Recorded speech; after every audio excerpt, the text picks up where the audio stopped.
আজকে আপনাদের সাথে শেয়ার করছি ঔষধি গুণসম্পন্ন উশনি শাক বা রসুন শাক ভাজা।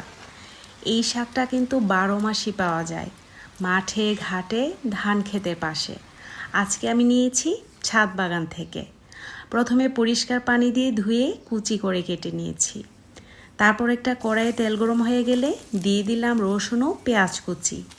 আরও দিয়ে দিলাম কালো জিরা, লবণ, 2-3টা শুকনো মরিচ ও কাঁচামরিচ।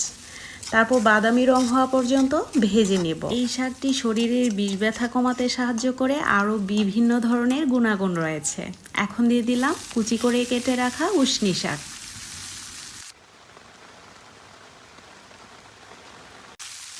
এখন উল্টিয়ে পাল্টিয়ে ভেজে নিচ্ছি।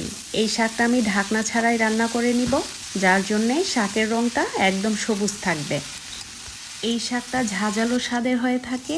এই উশনি শাকে হলুদ রঙের একটি ফুল হয়, সেটা কিন্তু দাঁতের ব্যথার জন্য মহা ঔষধ।